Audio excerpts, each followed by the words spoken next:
अक्सर लोग अच्छे भविष्य और अच्छी नौकरी की तलाश में विदेश जाते हैं। उन्हें लगता है विदेश जाकर उनकी सभी मुश्किलें हल हो जाएंगी। ऐसा ही एक सपना लेकर यमुनानगर का गगनप्रीत इटली गया था, लेकिन उसे क्या पता था कि इटली में उसकी मुश्किलें हल नहीं होंगी बल्कि उसकी मृत्यु हो जाएगी। जी हाँ, आपको बता दें कि गगनप्रीत की मृत्यु 4 फरवरी को हुई थी।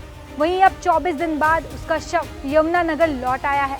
परिवार में मातम का माहौल है। घर वालों का रो रो कर बुरा हाल हो गया है। वहीं परिवार ने एजेंट पर गगनप्रीत को प्रताड़ित करने के आरोप लगाए हैं और पुलिस से सख्त कार्रवाई करने की मांग की है।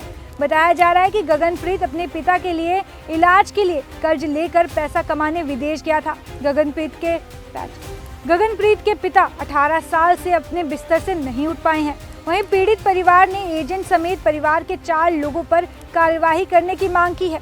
साथ ही गगनप्रीत का शव घर पहुंचने पर परिवार के लोगों ने मुख्यमंत्री नायब सिंह सैनी का आभार जताया है। तो अब अप्रैल में 3 साल हो जाते, तो जो एजेंट है इंदर सैन है तिम्मो गांव का, उसकी माँ है सीतो देवी, उसका भाई है भोला, जो उन तीनों ने, एक उसका जीजा है कृष्ण, जो इन्होंने अपने उसको बातों में फंसला के उसको बाहर लेके गए थे। 2 साल उससे वहाँ पे काम करवाया, उसको कोई पैसा नहीं दिया और आप देख सकते हैं उसको इतना टॉर्चर किया कि आपके सामने ये नतीजा दिख ही रहा है आपको, जो यहाँ पे ये लास्ट है इंसान का। उसने इतना टॉर्चर किया, उसने कम से कम एक बार ये भी नहीं वो सोचा भी चल मैं एक बार उसकी माँ को कॉल तो कर लूँ। अगर उसमें इंसानियत होती तो एक बार उसकी माँ को, उसकी बहन को कॉल तो करता वो कम से कम। मैं फिर भी आपका और हमारे हरियाणा सीएम साहब नायब सैनी साहब जी का बहुत बहुत धन्यवाद करना चाहता हूँ। उनकी वजह से या और आपकी वजह से डेड बॉडी आज हमारे बीच में जो उसकी अंतिम क्रिया है यहाँ पे पहुँच गए हैं। कितने दिन बाद पहुंची? ये सर 24 दिन बाद हमारे पास पहुँची है यहाँ से। डेथ हुई थी सर यहाँ 4 फरवरी को और 5 फरवरी को हमको शाम को कॉल आया था। हमको 5 फरवरी को शाम को पता लगा था, मैं ड्यूटी पे था उस समय, तो वहाँ से छुट्टी आया। तो विदेश गए थे बूढ़े बाप का इलाज करवाने के लिए गए थे? हाँ, इनके जो पापा हैं वो 18 साल से बेड पे पड़े हैं। अपने पहले भी वीडियो में देखा था, वो बेड पे हैं। उनके ही वो इलाज के लिए वहाँ पे गया था।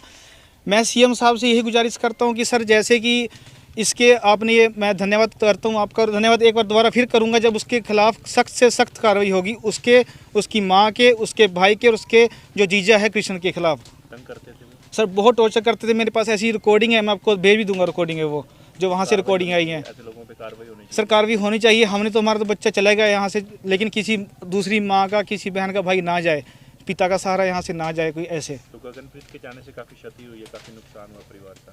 नुकसान तो सर जैसे कर्जा लेके बेचारा यहाँ से वो गया था, जो मैंने पहले ही बताया था, कुछ पैसे लेके यहाँ से वो गया था।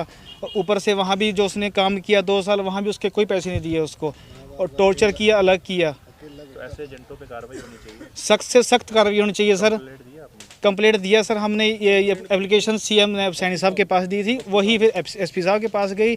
उन्होंने वो केस है प्रताप नगर जो खिदराबाद में कर दिया है।